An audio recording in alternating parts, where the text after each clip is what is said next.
Hey everyone, I'm Margaret, 25 years old and an aspiring artist. Never in my wildest dreams did I imagine I'd be sharing a story about how my own grandmother tried to burn me with boiling water. But here we are. It all started 2 years ago when my mom, Sarah, passed away. She was my best friend, my rock, and losing her felt like a piece of my soul had been ripped out. The only thing that gave me comfort was the beautiful collection of jewelry she left behind. Each piece carried a memory, a story. After Mom died, I stayed in the family home with my grandma, Martha. At first, it was comforting, like having a small part of Mom still with me. But things started to get strange when Frank entered the picture. "Margaret, dear, have you met Frank? He's such a gentleman," Grandma said one day, smiling brightly. I forced a smile back. "Nice to meet you, Frank." Frank, a charming 60-year-old widower, started visiting more frequently.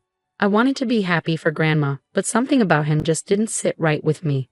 My best friend Zoe noticed too. One afternoon, over coffee, Zoe said, "Liv, don't you think it's time you got your own place? Your grandma's acting like a teenager with this Frank guy." I sighed. "I know, but I can't just leave her. Besides, all of Mom's stuff is still there." Zoe gave me a knowing look. "Your mom would want you to live your life, not babysit your grandma." She had a point, but I felt like I needed to stay. Work was my only escape. I'd been doing graphic design at a small firm, trying to save up for art supplies. That's when I met Ethan. "Hey Margaret, check out this design I'm working on," Ethan called out one day. I leaned over, catching a whiff of his cologne. "Wow, that's amazing. I wish I could create like that." He smiled. "Are you kidding? Your work is incredible. You should really think about doing your own art full-time." I blushed a little flutter in my chest. Ethan saw the artist in me that I was trying to bring out, but every time I thought I was moving forward, something at home pulled me back. Like when I met Frank's son, Derek, at a family dinner. "So Margaret," Derek said, glancing between me and his dad. "How long have Frank and your grandma known each other?" I shrugged. "A few months, I guess." "Why?" His expression tightened. "No reason. Just curious." His tone made me uneasy, but before I could ask more, Grandma burst into the room. "I have wonderful news, everyone," she exclaimed, beaming. "Frank and I are getting married." The room fell silent, and it felt like I'd been punched in the stomach. "Married? Grandma, isn't this a bit sudden?" I asked, shocked. She waved me off. "Oh, pish-posh. When you know, you know." As everyone congratulated them, I couldn't shake the growing dread. Something was very wrong, and I had no idea how bad it was about to get. In the weeks following Grandma's engagement announcement, everything spiraled into chaos. One afternoon, I overheard her on the phone, her voice tense. "I'll get the money, I promise. Just give me more time." When I asked her about it, she snapped at me. "It's none of your business, Margaret. Can't an old woman have some privacy?" I backed off, but my suspicions only grew. Then things got worse. I noticed that Mom's antique locket was missing from my dresser. "Grandma, have you seen Mom's locket?" I asked, trying to keep calm. She avoided eye contact. "Oh, that old thing. I must have moved it while cleaning. Don't worry about it." But I was worried. I called Zoe in a panic. "Zoe, I think Grandma's up to something shady. Mom's jewelry is disappearing, and she's acting all secretive about money." Zoe paused. "That doesn't sound good. Liv, want me to dig around?" A few days later, Zoe called with some disturbing news. "Liv, you're not going to like this. Your grandma's drowning in debt. And that Frank guy?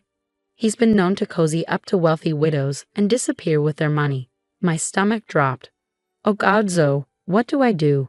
She replied, "Keep your eyes open. We need solid proof." For the next week, I watched Grandma closely. The final straw came when I saw her sneaking out early one morning with Mom's jewelry box tucked under her arm. I followed her to a shady pawn shop, and there she was, selling off piece after piece of my mother's jewelry. I couldn't hold back any longer. "Grandma, what are you doing?" I shouted as I burst into the shop. She turned, guilt and anger flashing across her face. "Margaret, you followed me. How could you?" "That's Mom's jewelry. It's all I have left of her." I cried, my voice trembling with hurt and anger. Her eyes hardened. "You don't understand. Frank and I need the money for our new life together. Your mother would have wanted me to be happy." By selling her memories, by lying to me, I was shaking with disbelief and rage. "You ungrateful child," she spat. "After everything I've done for you." She grabbed a kettle of boiling water from behind the counter. Before I could react, she hurled it at me. Searing pain exploded across my arm and shoulder, and I screamed, stumbling backward into a glass display case, the shattering glass mixing with my cries of agony. I looked up at Grandma's face. There was no concern, no regret, just cold, hard anger. As I crumpled to the floor, clutching my burned arm, one thought crystallized in my mind. The grandmother I had known and loved was gone. In her place stood a stranger, someone who had shattered the last shred of trust between us. The pawnshop owner rushed back in, yelling about calling an ambulance, but my focus was on Grandma Martha, gathering up the jewelry with trembling hands. In that moment, as the searing pain threatened to pull me under, I made a silent vow. This betrayal wouldn't break me. It would be the fuel I needed to reclaim my life and my mother's legacy, no matter the cost. The next few weeks were a blur of hospital visits, police reports, and tears. The burns on my arm and shoulder were healing, but the emotional scars, those ran deep. Zoe was my rock. "You're staying with me," she insisted, helping me pack up my things from Grandma's house. No arguments. I didn't have the energy to fight her. As we loaded the last box into Zoe's car, Grandma Martha came out, her voice trembling. "Margaret, please, can we talk?" I couldn't even look at her. "There's nothing to talk about. You made your choice." A few days later, I got a surprising call from Derek, Frank's son. "Margaret, it's Derek. I heard what happened, and I'm so sorry. There's something you need to know about my dad." We met at a coffee shop, and Derek laid it all out. Frank had a history. Charming wealthy widows, draining their bank accounts and disappearing without a trace. Grandma Martha was just his latest target. "I've tried to stop him before," Derek said, his voice heavy with guilt. "But he always weasels out of it. Maybe this time, with your help, we can finally put an end to it." I hesitated. I'm not sure I can handle any more drama. But Zoe, ever the fighter, wasn't about to let it go. "We can't let them get away with this, Liv. We need a plan." Over the next week, we devised a scheme.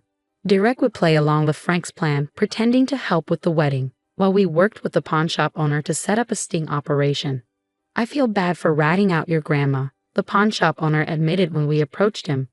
"But what she did to you, that ain't right." As we fine-tuned the plan, Ethan was my steady support. He'd come over after work, bringing food and offering a shoulder to lean on. But I found myself pulling away.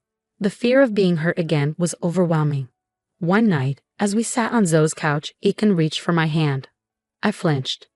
"Liv, talk to me," he said, his voice pleading. "What's going on in that head of yours?" I couldn't meet his eyes.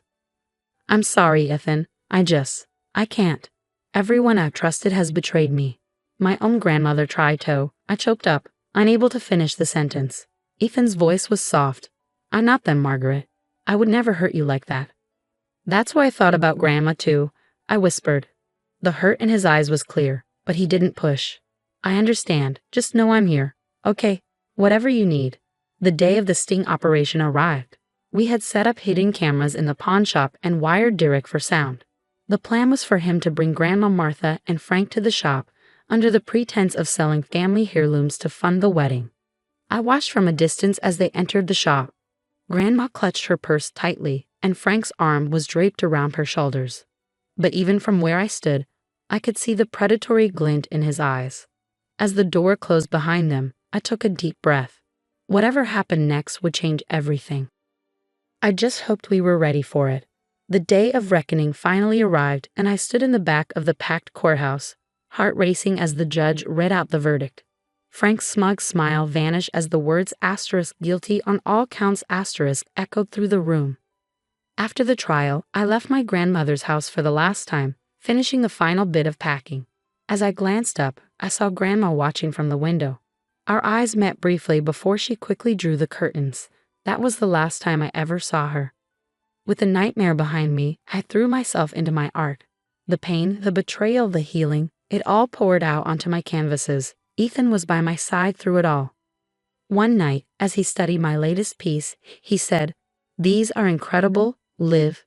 You're turning your pain into something beautiful." I leaned into him, feeling safe for the first time in months. "I couldn't have done it without you." Zoe, always the unstoppable force, helped me set up my own studio. "This is just the beginning," she declared as we painted the walls together. "You're going to be huge, Liv. I can feel it." And she was right.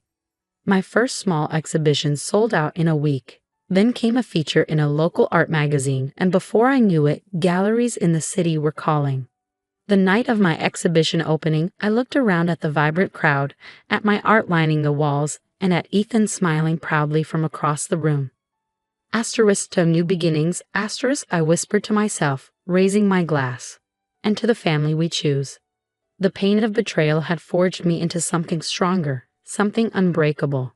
As I clinked glasses with my friends, I silently thanked the hardships that had led me here. They hadn't broken me, they had set me free. Now I have a question for you. If you were in my shoes, would you ever forgive Martha for what she did? Is there a line that, once crossed, makes reconciliation impossible, even with family? Share your thoughts in the comments below.